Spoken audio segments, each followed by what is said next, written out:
Oui, bonjour à tous. Donc, je me présente, je m'appelle Christine Bourcard et je suis. C'est la petite caméra que tu regardes. Je suis donc candidate pour les élections législatives sur la circonscription de Saint-Malo, la 7e circonscription d'Ille-et-Vilaine. Et nous avons la chance d'accueillir ce soir Yannick Jadot à la maison pour les Jeudis avec Jadot, qu'il a lancé, donc un super concept d'ailleurs, qui lui permet donc de décliner de façon thématique tout son programme, qui nous intéresse bien ici à Saint-Malo, donc l'agriculture et l'alimentation pour ce soir. Mais avant toute chose, Yannick, tu vas peut-être nous expliquer ta semaine, l'actualité politique, parce qu'on attend des infos toutes fraîches. Ah Comme le poisson. Voilà. Très bien. Ben, merci. Je suis désolé. Bonsoir. Bienvenue encore ce soir. Merci de ton accueil, de votre accueil. La semaine, alors il y a dimanche, si on commence la semaine le dimanche, j'étais à Gardanne. À Gardanne, où Gardanne connu pour ses boues rouges, moins connu pour un projet totalement absurde et tout aussi débile, d'une grande centrale biomasse qui veut absolument brûler 850 000 tonnes de bois par an.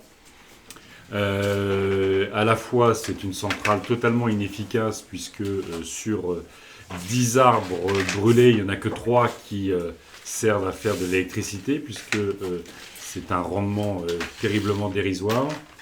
Mais surtout, ça va épuiser l'ensemble des massifs forestiers de la région pour alimenter cette immense centrale à la biomasse. Et puis, ils font venir la moitié du bois d'Amazonie. Donc, si on veut faire débile en matière d'énergie renouvelable, on fait exactement ce type de projet qui à la fois gaspille l'argent public, abîme l'environnement, abîme la santé, parce que c'est quand même 100 tonnes de particules fines qui sont émises par cette centrale. Donc, il y a vraiment mieux à faire en matière de cogénération, de petites centrales biomasse et de valorisation des massifs forestiers dans la région, y compris pour faire de la valeur ajoutée, pour faire du bois construction. Il y a beaucoup mieux à faire. Et donc ça, c'était dimanche. Lundi, je débattais avec les grands patrons sur la question de l'économie circulaire. Chose absolument passionnante, justement à l'opposé de ce type de projet. L'économie circulaire, c'est vraiment plutôt que chercher toujours à réparer, à réutiliser, à recycler, à faire du compost, à s'assurer qu'on a une empreinte écologique 2 fois moins importante sur l'environnement qu'aujourd'hui. Il faut toujours se souvenir, on a un modèle de développement qui est 2 fois plus gros que la planète. On consomme 2 fois plus de ressources que la planète ne peut en fournir, au-delà du fait qu'on pollue beaucoup trop. Donc c'est cette idée de la réparation, de la réutilisation, du recyclage et notamment du compost, c'est valoriser au mieux les ressources, changer totalement notre modèle économique et créer des emplois aussi partout sur les territoires, que ce soit sur la réparation ou sur le tri sélectif.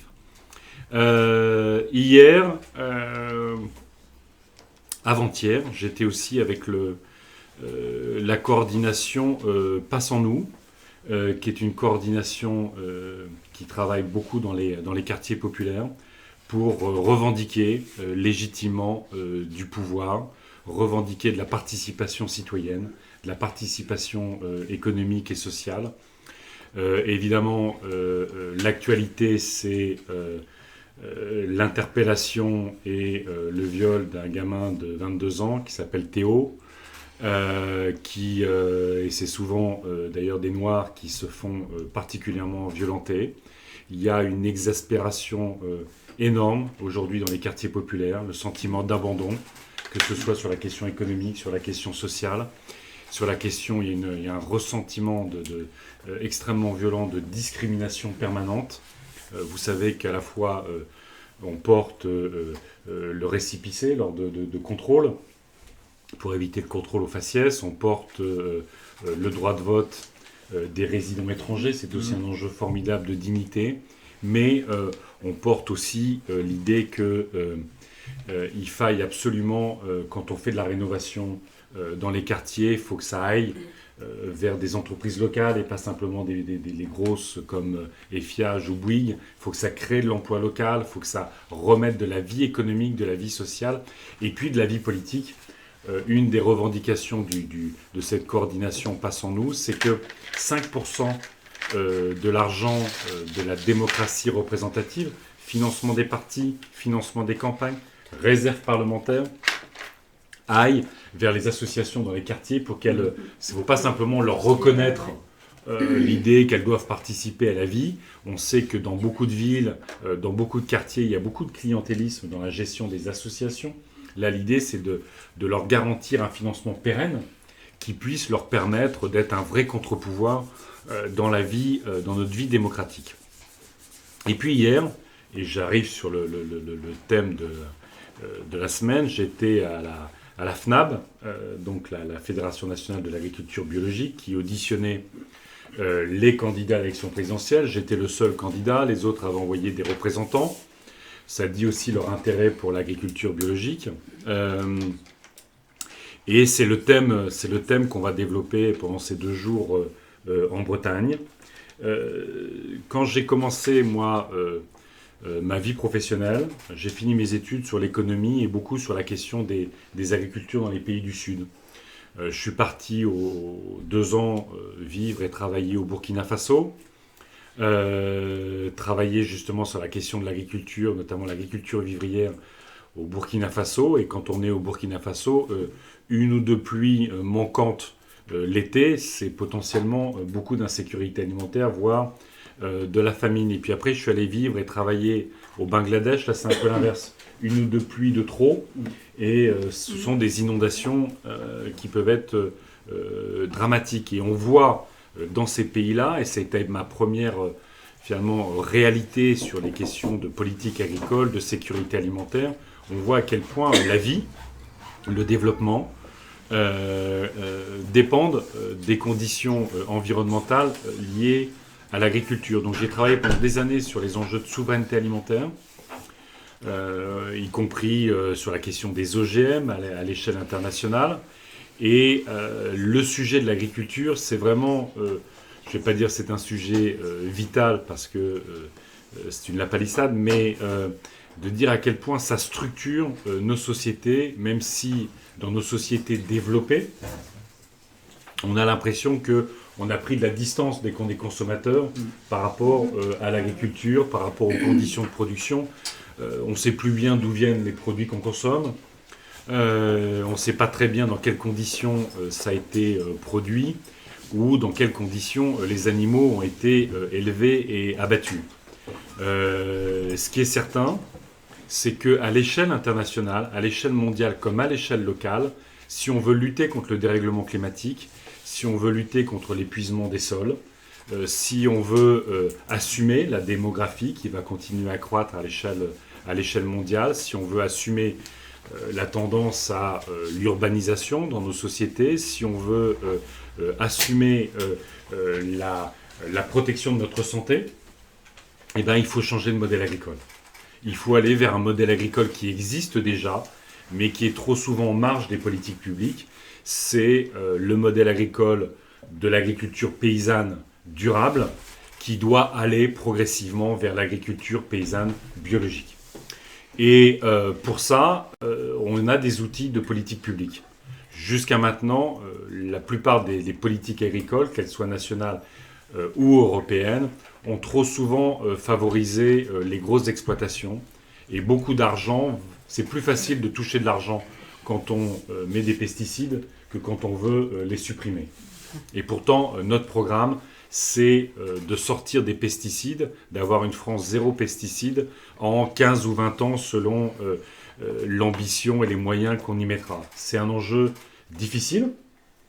On sait qu'on peut réduire rapidement une partie des IFT, enfin des traitements de l'agriculture, mais pour avoir une agriculture 100% sans pesticides, zéro pesticide, on sait qu'il y a tout un travail qu'il faut engager d'accompagnement à la conversion agricole.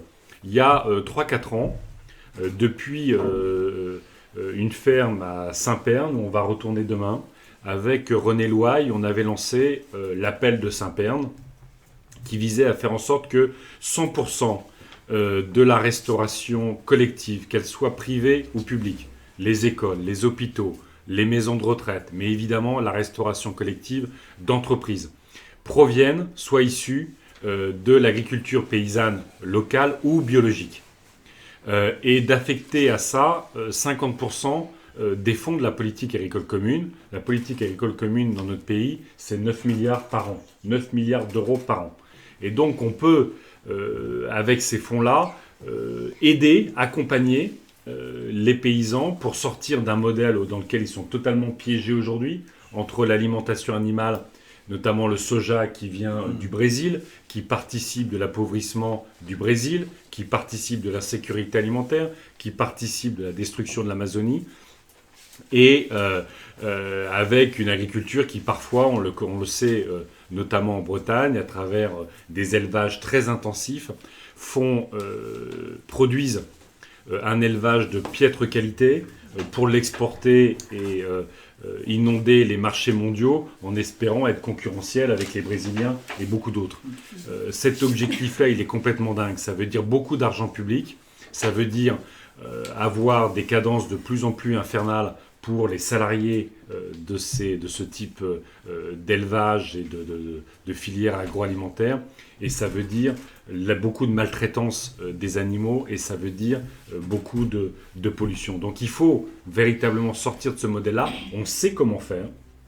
Simplement, il faut la volonté politique d'accompagner cette transition, d'y mettre les moyens. C'est aussi, évidemment pour nous, dans notre programme, multiplier par 4 sur 5 ans la surface agricole utile dédiée à l'agriculture biologique. Et puis ça veut dire, je l'ai dit, évidemment stopper tous les projets type ferme des 1000 vaches qui veulent transformer des paysans en ouvriers soumis à des cadences infernales, les animaux en machines et produire une alimentation qui n'est pas à la hauteur de ce qu'on veut. On est dans le pays de la bonne bouffe. On aime bien manger. Clair. On trouve ça convivial. Michel Le Tallec, dont on sort de son AMAP, elle a acheté du chou, un gros, elle a acheté des choux de Bruxelles. C'est pour vous dire que les estomacs vont chanter dans les prochains jours dans la famille Le Tallec. Mais ça, 3 secondes, mais du coup, oui. alors donc ça c'était ton audition. Oui. C'était dans ce cadre-là. Du coup, donc c'était face à. Ah, là, il y avait les autres candidats, mais je raconte aussi un peu notre projet sur l'agriculture et sur l'alimentation. On a besoin de protéger nos organismes, on a besoin de rétablir la confiance entre les consommateurs, les citoyens et les agriculteurs. On a besoin de tisser de nouvelles solidarités sur les territoires et on a envie d'avoir des paysans heureux de ce qu'ils produisent, qui protègent l'environnement, qui sont autonomes énergétiquement, qui sont fiers de ça et qui sont en lien avec les consommateurs dans un rayon de proximité. Voilà le modèle agricole des écolos et on voit à quel point pour visiter plein d'endroits, hier il y avait Brigitte Allain, députée écologiste à l'Assemblée, qui se battait pour obtenir qu'il y ait déjà 20% de bio dans les cantines, 40% d'agriculture locale. Le Conseil constitutionnel a retoqué cette disposition pour le moment. On est au Parlement européen à se battre sur le règlement bio, sur la réforme de la politique agricole commune pour que les moyens aillent enfin vers l'agriculture paysanne durable et biologique plutôt que vers les plus gros et les pesticides. Donc on se bat à tous les étages pour transformer ce modèle agricole et faire en sorte que nos territoires vivent bien. Voilà. Après, il y a eu un peu d'actualité politique, si vous avez suivi, et je ne vous parlerai pas de la PME François Fillon & Co, mais de ce qui se passe sur le paysage politique de gauche. Il y a 6 mois, quand on discutait, on était dans nos débats de primaire écologiste, on nous promettait Le Pen, Sarkozy, Bayrou, Hollande, Mélenchon. Bref, c'était le même casting que 2012. Et puis, il y en a quelques-uns qui ont déjà commencé à prendre des vacances. Un autre qui est toujours président de la République, mais dont on perçoit que ses vacances seront longues et lointaines, et on ne le regrettera pas tant que ça, il faut le dire. Et puis, au-delà du fait que Jean-Luc Mélenchon a aussi repris une partie des solutions, des propositions que nous défendons depuis des années, on a un candidat à la primaire socialiste qui a gagné sur le projet écologiste, il s'appelle Benoît Hamon. Donc, ça modifie le paysage politique et je crois que ça nous renvoie à notre responsabilité dans le moment. Il y a les candidats de l'immobilisme. Il y a aussi, si on regarde quand même, une dynamique incroyable autour d'Emmanuel Macron. Il a passé une audition ce matin au WWF. Donc forcément, comme il est allé au WWF, il a quand même parlé d'environnement dans sa campagne. Il faut le noter positivement. Mais il aime quand même toujours le diesel. Il aime toujours le nucléaire. Et il a quand même fait cette déclaration « J'aime la biodiversité ». Et ça, c'est quand même important parce qu'on voudrait dire un message à Emmanuel Macron ce soir. Emmanuel, tu aimes la biodiversité, tu aimes la paix, tu aimes plutôt le bonheur que le malheur, plutôt le beau que le moche, et nous t'en sommes reconnaissants. Donc, nous avons un candidat... Emmanuel Macron, qui sait aussi parler d'environnement, même si son exercice du pouvoir au ministère de l'économie n'a clairement pas été dans ce sens-là, et les propositions sont quand même pas à la hauteur des transformations, mais tu as dit que tu aimais la biodiversité, nous t'en sommes reconnaissants. Mais plus sérieusement, il y a les candidats de l'immobilisme, les candidats de la régression sociétale et économique avec François Fillon. Et puis, il y a l'option, évidemment, absolument nauséabonde, xénophobe, sexiste, de Marine Le Pen, qui inquiète terriblement et légitimement. Et là, d'un seul coup, il y a peut-être la possibilité d'une grande aventure politique autour de l'écologie, du social, de l'Europe, de la démocratie, qui regrouperait, évidemment, qui rassemblerait plusieurs candidats, plusieurs sensibilités, mais qui correspond surtout, je crois, à une attente d'espérance dans notre pays, une attente de transformer la société en mieux, pas dans des nostalgies régressives, pas dans des replis, mais sur la refondation de l'Europe, sur une refondation de notre économie, de notre société autour des grands enjeux écologiques qui créent de l'emploi, qui redéfinissent la place du travail, qui défendent les droits, et puis un bouleversement de nos institutions qui redonne le pouvoir aux citoyennes et aux citoyens. Et donc, notre responsabilité dans ce moment-là, c'est de voir si il peut y avoir les conditions d'un rassemblement, de cette grande aventure politique qui nécessite de dépasser les égos, qui nécessite de dépasser les appareils politiques et de voir si on peut faire un chemin ensemble. C'est là où on en est. On n'a pas encore commencé à discuter sérieusement du projet. C'est la priorité absolue. Ce rassemblement, cette grande aventure, cette dynamique ne peut se construire que sur un projet qui soit absolument clair du point de vue de ses objectifs et cohérent du point de vue de ses moyens. Quand on est écologiste depuis longtemps, les discours de campagne électorale, les discours dans les grandes conférences sont souvent les plus beaux, ceux sur l'écologie, sur l'environnement. On parle de l'humanité, on dit qu'on aime la biodiversité, on dit à quel point on aime son prochain et ceux qui viendront. Malheureusement, souvent, après les campagnes ou après les discours, c'est les mêmes lobbies qui reviennent et les mêmes politiques qui sont pratiquées. Donc il ne faut pas simplement un projet clair, il faut un projet cohérent du point de vue des moyens et cohérent aussi du point de vue de la majorité parlementaire qui mettrait en œuvre ce programme présidentiel. Donc on est dans cette dynamique-là. On a ouvert grand les yeux, les bras, mais avec détermination, parce que cette aventure-là, elle peut gagner. C'est ça la nouveauté. C'est qu'il y a une chance que cette grande aventure, elle gagne, et notre responsabilité, c'est de se donner les moyens pour qu'elle gagne. Mais encore une fois, avec sérénité, avec ambition, avec détermination, mais avec beaucoup de fermeté sur la cohérence du projet. On s'est déjà fait avoir plusieurs fois, donc pas question de se faire avoir une nouvelle fois, mais en même temps, Si c'est une aventure qui gagne, notre responsabilité est de voir si d'être positif, constructif dans ce cadre-là. Donc ce week-end, il y aura une réunion, notamment entre mon équipe, celle d'Europe Écologie Les Verts, les équipes d'Amont, pour regarder sur le projet. Il y a aussi des ouvertures qui ont été faites vers Jean-Luc Mélenchon. J'ai eu l'occasion de le dire ce matin, parce qu'il faut être toujours honnête dans ces histoires-là si on veut arriver. Moi, Jean-Luc Mélenchon, on n'est pas copains. On n'est pas copains parce que au Parlement européen, quand ça m'arrive de le rencontrer, on a des choses sur lesquelles on est d'accord, contre le TAFTA, contre le CETA, sur des questions écolo. Mais sur la question européenne, on n'est pas d'accord. Sur la question de la Russie et de la démocratie, on n'est pas d'accord. Mais notre sujet, c'est pas de savoir si Jadot et Mélenchon ils peuvent s'entendre. Ça serait pas à la hauteur de la France et de la situation dans laquelle on est. C'est de savoir si on peut avancer sur un projet qui clarifie aussi la question européenne, qui clarifie la question de la démocratie. Et si on ne se donne pas cette possibilité-là, c'est qu'encore une fois, on fait de la politique pour nous et on ne fait pas de la politique pour la France, pour la planète et pour le reste du monde. Je vous remercie.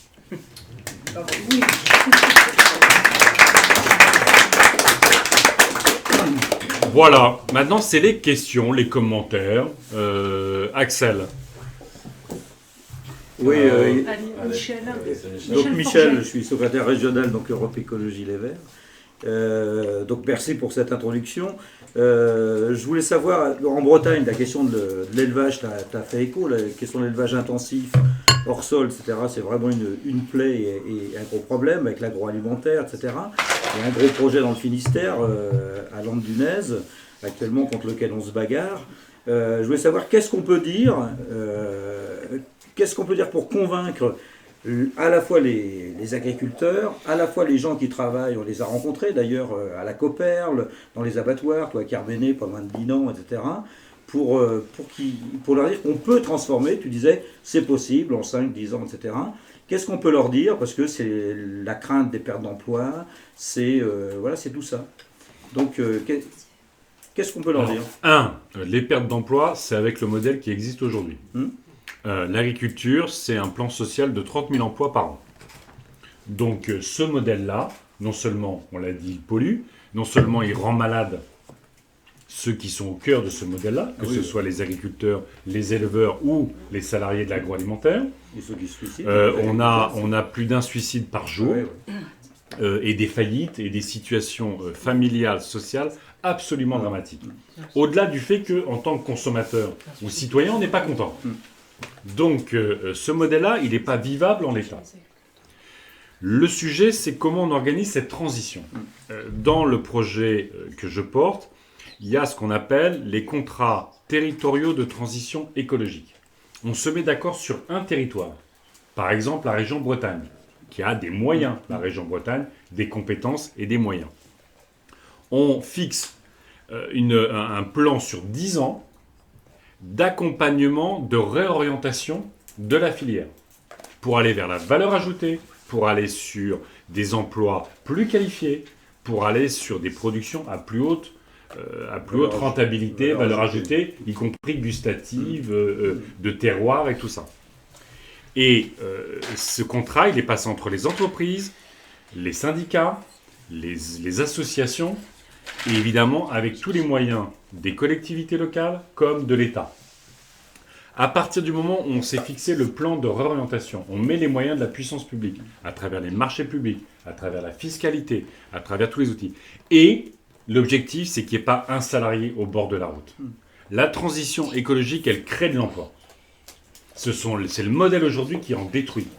Donc l'objectif, c'est évidemment d'accompagner avec tous les outils de formation, de conversion professionnelle, les salariés pour justement aller vers cette durabilité et vers des emplois qui ont plus de sens. On peut aussi avoir, au niveau des collectivités locales, ça commence à se développer, des contrats de 5 ans avec les agriculteurs.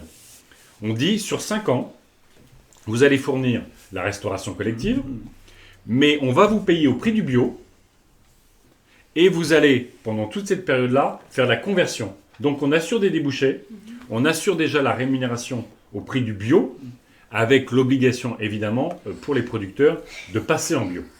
Donc on crée les conditions de l'accompagnement. S'il n'y a pas d'accompagnement, tout le monde verrouille en disant « mais ok, je comprends que ça serait mieux, mais il y a trop de risques, ou je ne sais pas faire, ou machin ». Et donc il faut absolument accompagner. C'est vrai pour l'agriculture, c'est aussi vrai pour une bonne partie de l'industrie. Par là-bas, il y a une autre question. Alors, dans votre programme, vous dites que vous voulez supprimer les accords CETA, TAFTA. Oui. Et quelles conséquences ça va avoir concrètement sur l'agriculture en France, du coup?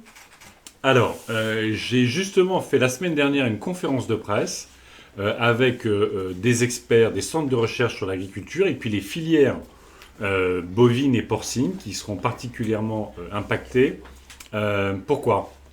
Parce qu'en Amérique du Nord, que ce soit aux États-Unis pour ce qui concerne le TAFTA ou au Canada pour ce qui concerne le CETA, ils ont un modèle agricole qui n'a pas grand-chose à voir avec le nôtre. Dans les filières d'élevage, nous on se bat contre une ferme des 1000 vaches, ce qu'on appelle les feedlots, donc c'est des concentrations d'élevage, ça peut aller jusqu'à 100 000 vaches. C'est d'une maltraitance absolue. D'ailleurs, il n'y a pas d'obligation de vétérinaire dans les systèmes d'élevage américains. On sait que les animaux sont bourrés aux antibiotiques, ils sont bourrés aux hormones et qui sont particulièrement maltraités. Mais dans des conditions qui font que l'élevage en Amérique du Nord est, je ne veux pas dire plus compétitif, parce que ça serait donner quelque chose de presque positif.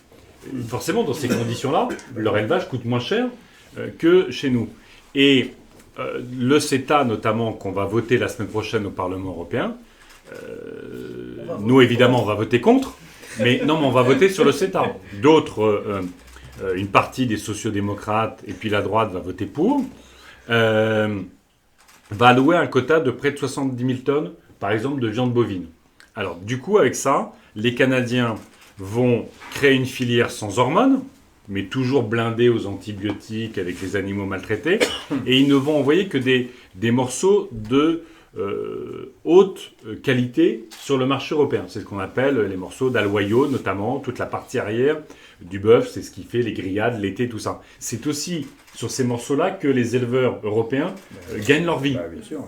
Et donc ça va complètement déstabiliser les filières d'élevage, et notamment les filières de qualité, les filières paysannes d'élevage. Mais au-delà de ça, pour les Canadiens, leur volonté très claire, c'est, vous voyez tout le débat qu'on a au niveau européen sur le glyphosate, sur les perturbateurs endocriniens, sur le laver les carcasses aux acides lactiques.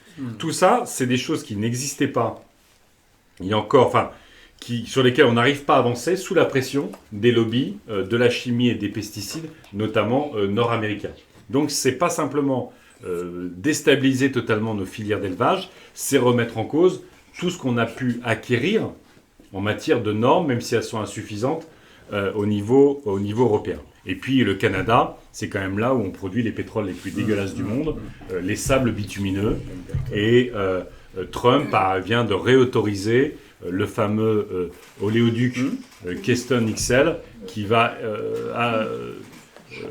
permettre d'aller de l'Alberta au Canada sur les côtes américaines pour être raffiné et envoyé en Europe. Donc c'est un combat, le TAFTA et le CETA, c'est un combat pour nos agricultures, pour nos choix, nos préférences, nos choix de société, mais c'est aussi un combat pour notre démocratie par rapport au poids des multinationales. On avait une autre question par ici? Oui, pour essayer d'envisager une agriculture durable, il faut des terres. Et actuellement, en Bretagne en particulier, il y a le problème d'artificialisation des terres et des terres agricoles, qui est un problème grave et sérieux. Comment faire pour lutter contre ça? Alors je crois que tous les 10 ans, en France, on perd quasiment l'équivalent d'un département en artificialisation des sols. C'est toutes les zones commerciales, et je sais les combats partout que mènent les écologistes pour stopper les zones commerciales en dehors de l'agglomération, sachant que le plus souvent ça contribue aussi à la désertification des centres-villes du point de vue commercial, et ça c'est un vrai problème.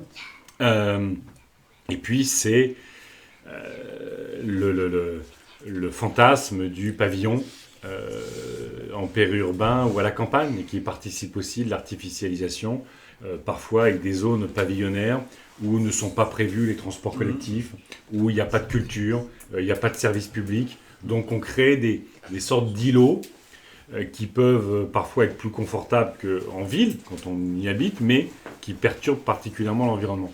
Donc effectivement, faut arriver à avoir des obligations, que ce soit d'ailleurs sur la loi littorale, comme sur...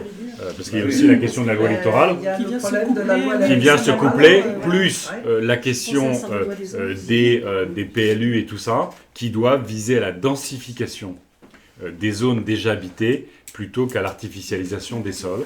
Parce que c'est vrai que déjà, il y a un problème d'accès à la terre, parce que, y compris, on voit les jeux de spéculation sur les terres d'un certain nombre d'acteurs.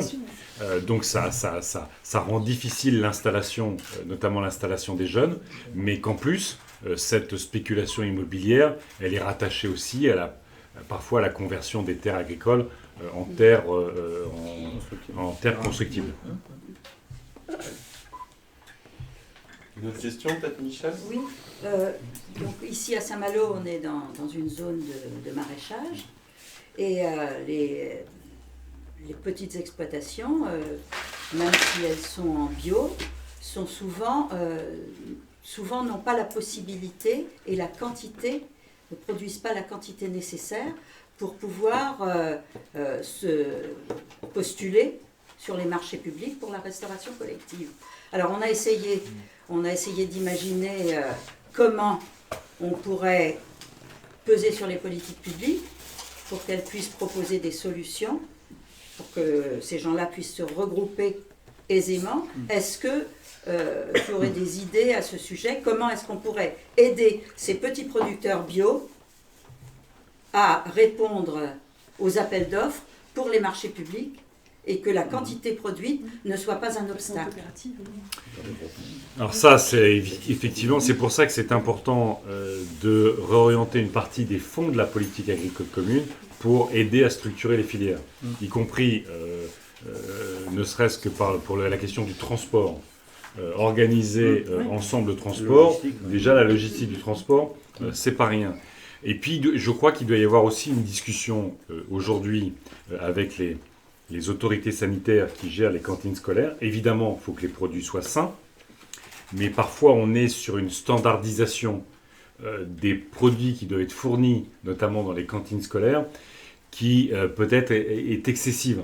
Il faut exactement le même fromage d'un seul coup. Il faut que d'un seul coup, les producteurs, ils amènent une énorme quantité de fromage et qu'ils n'auront pas forcément le marché un mois après.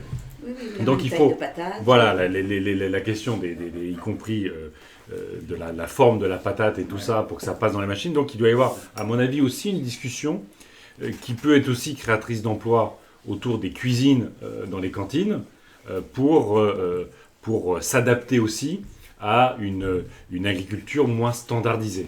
Mais plus on aidera à la conversion, plus il y aura de producteurs qui sont passés dans la bio, et plus évidemment on sera en mesure de répondre à une demande extrêmement forte. Donc c'est pour ça qu'il faut accélérer le processus de conversion agricole.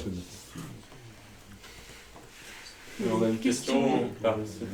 Oui, tu as commencé à prendre le sujet en parlant de la PAC, parce que ma question, ça concernait justement comment est-ce qu'on fait pour réorienter la PAC, sachant qu'il faut voir ça peut-être au niveau européen, et qu'à part rentrer dans l'Europe, on va dire quelque part rentrer dedans, je veux dire, c'est-à-dire aller frontalement contre l'Europe, on ne peut pas beaucoup modifier ces choses-là. Alors c'est l'Europe, c'est pas forcément aller contre l'Europe. La PAC a été créée pour que l'Europe soit autosuffisante du point de vue alimentaire. De ce point de vue-là, ça a été un succès. Mais ça a créé, on est parti dans le productivisme, et un certain nombre notamment de syndicats agricoles, la FNSEA pour ne pas la citer, ont participé d'une tendance à l'industrialisation, la concentration et l'usage de plus en plus de produits phytosanitaires. Et c'est souvent la France, à travers sa cogestion de l'agriculture avec la FNSEA, qu'on poussait à ce que la politique agricole commune soit de plus en plus intensive. Ça, c'est les choix la France, c'est historiquement la France qui a orienté la PAC. Donc en fait, les autres pays européens toute une partie dans le Nord et tout ça, sont toujours battus pour une PAC plus écolo, avec plus d'argent sur le deuxième pilier de la PAC, qu'on appelle le développement durable, vers les mesures vertes, que la France. En fait, donc, le combat qu'on doit avoir dans la révision de la PAC 2017 pour une nouvelle PAC 2020, c'est ce qu'on avait porté déjà en 2013, c'est plafonnement des aides par exploitation, pas plus de 100 000 euros par exploitation. C'est la rotation des cultures, c'est de la jachère, c'est évidemment aller de plus en plus vers la conditionnalité écologique et sociale des aides à l'agriculture. Donc c'est ça qu'il faut obtenir. Mais c'est pas aller contre l'Europe. Non, mais j'entends bien. Ce que je veux dire, c'est que si on veut changer l'agriculture, y compris à l'échelle internationale, si on veut que la souveraineté alimentaire soit l'idée de base de la construction des politiques agricoles, eh ben, on a besoin aussi de l'Europe qui pèse dans le monde pour défendre ce modèle-là. Parce qu'en France, en fait, la réalité, c'est qu'on a, dans les rapports de force en France, on n'a jamais gagné sur le modèle agricole. On a obtenu des choses. Dans la réalité de terrain, il y a quand même de plus en plus d'agriculteurs bio. Ça, c'est la bonne nouvelle. Mais ces agriculteurs bio, ils se battent un peu parfois contre les institutions, contre le modèle dominant, contre les coopératives, contre les lycées agricoles, contre les crédits agricoles.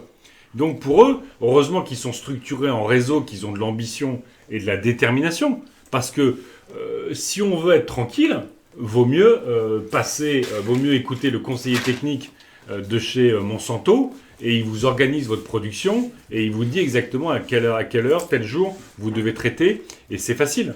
Mais ça n'est plus vraiment un boulot de paysan, ça devient un boulot de, je sais pas quoi, d'industriel agricole. Mortifère.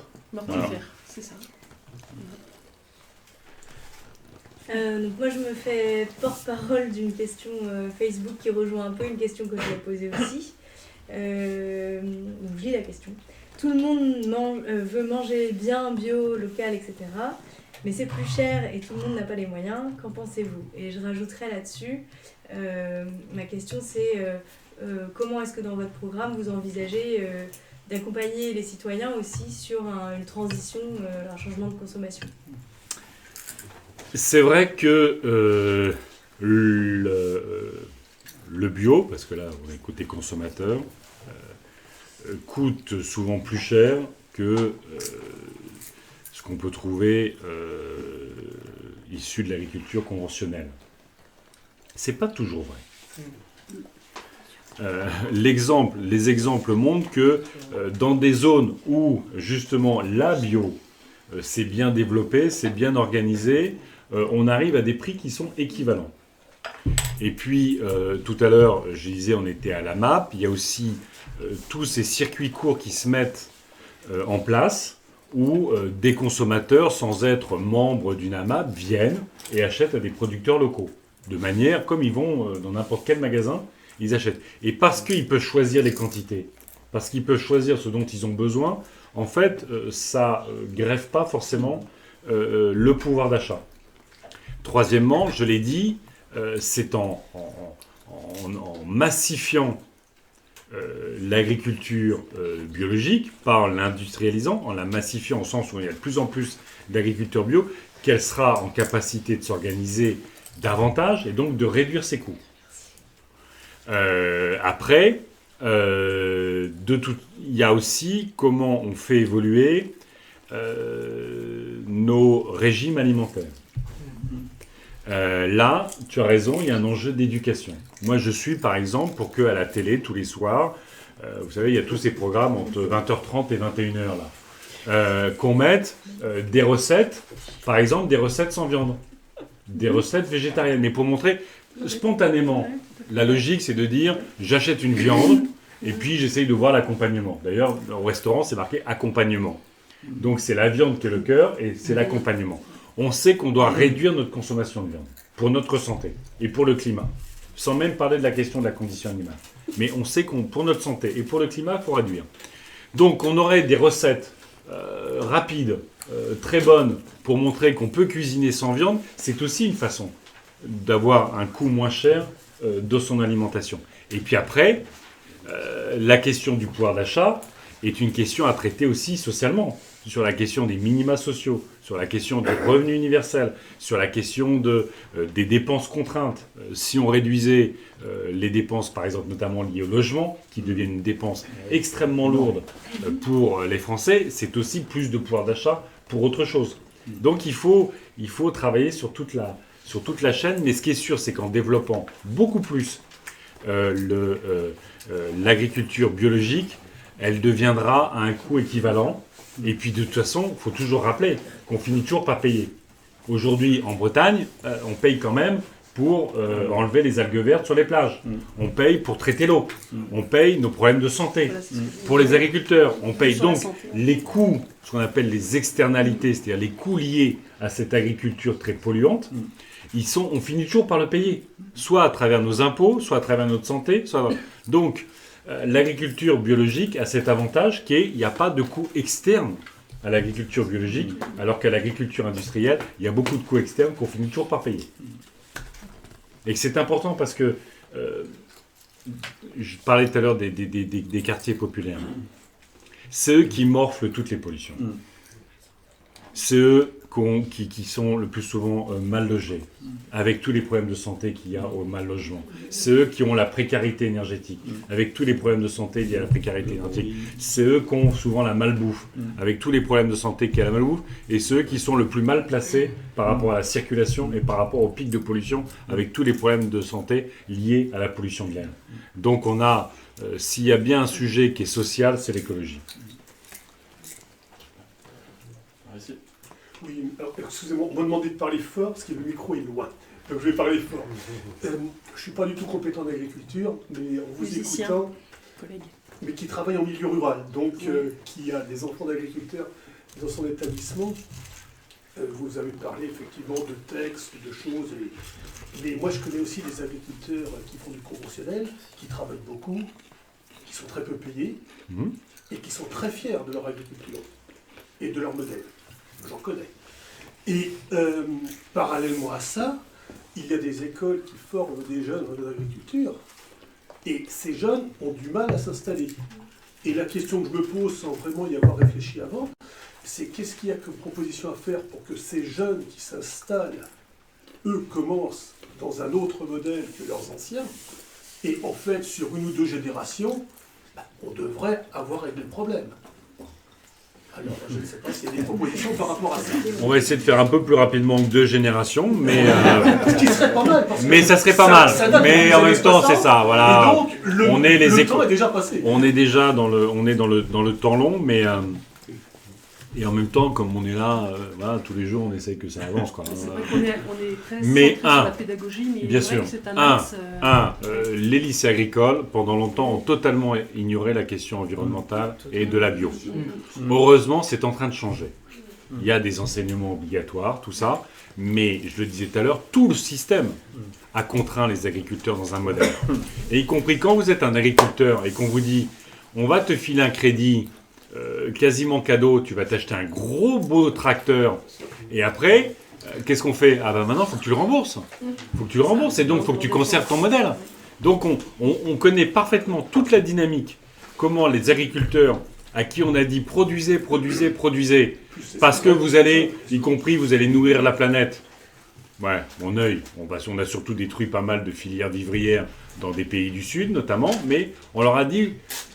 vous allez avoir des beaux tracteurs, vous allez être des gens modernes, et y compris, je le sais, pour en avoir rencontré beaucoup, il y a parfois dans l'agriculture un complexe de dire je suis agriculteur, donc on me prend pour un plouc, donc il faut que j'ai un beau tracteur et tout ça pour montrer que mon agriculture, elle est moderne.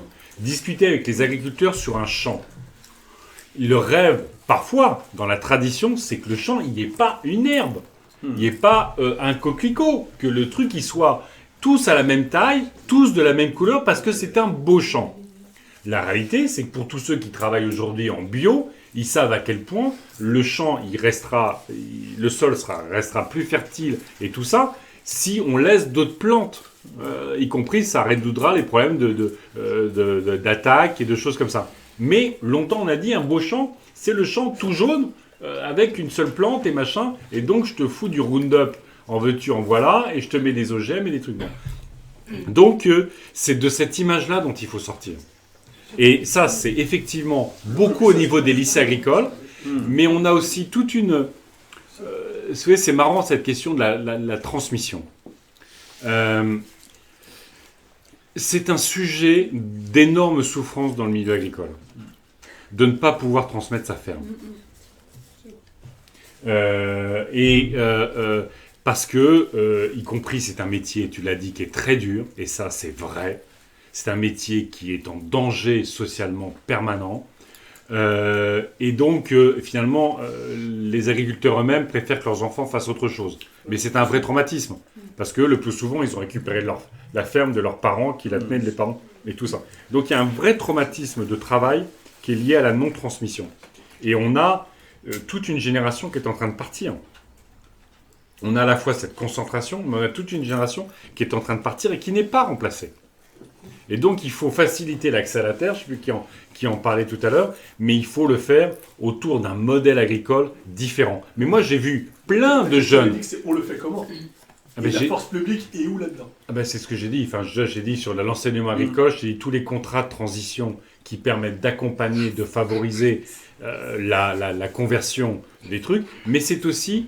C'est pour ça que c'est important que ce qu'on appelle la politique agricole commune devienne une politique alimentaire commune. Parce qu'il faut mettre davantage les agriculteurs en relation avec le reste de la société pour qu'ils se sentent moins jugés, qu'ils soient plus dans la relation avec les consommateurs, avec les organisations qui composent le territoire, pour que il y ait aussi le changement d'imaginaire culturel lié à l'agriculture. Moi, pour avoir rencontré plein de jeunes qui ont fait la conversion de l'exploitation de leurs parents, parfois c'est des années de conflits avec les parents. Des années de conflits parce qu'ils ont changé de modèle. Et qu'il n'y avait pas de confiance des parents dans l'idée que ce modèle-là pouvait fonctionner. Au bout de quelques années de la démonstration que ça marche, ils disent « Ah ben, t'avais raison. T'avais raison parce que d'une certaine façon, comme tu dépends moins des intrants, et comme tu dépends moins de l'industrie agroalimentaire, finalement, tu arrives à sécuriser davantage tes revenus. Mais c'est quelque chose de difficile. Je suis long. Non, juste, c'est le Conclusion. moment de dire au revoir donc, aux internautes. Et d'annoncer du coup le prochain jeudi avec Jadot, qui sera sur la thématique de la ruralité. C'est pas très loin de l'agriculture. En Gironde. Ce sera en Gironde, super, je ne savais pas. Voilà, c'est le charme d'une campagne. Vous ne savez pas ce que vous faites le lendemain. Souvent, même l'heure d'après. Voilà. Eh bien, merci beaucoup. Merci de ton accueil. C'est à toi de dire au revoir. Alors, au revoir à tout le monde. N'hésitez pas à partager la page Facebook, de faire des commentaires, de suivre les jeudis prochains. Donc, voilà. Bravo.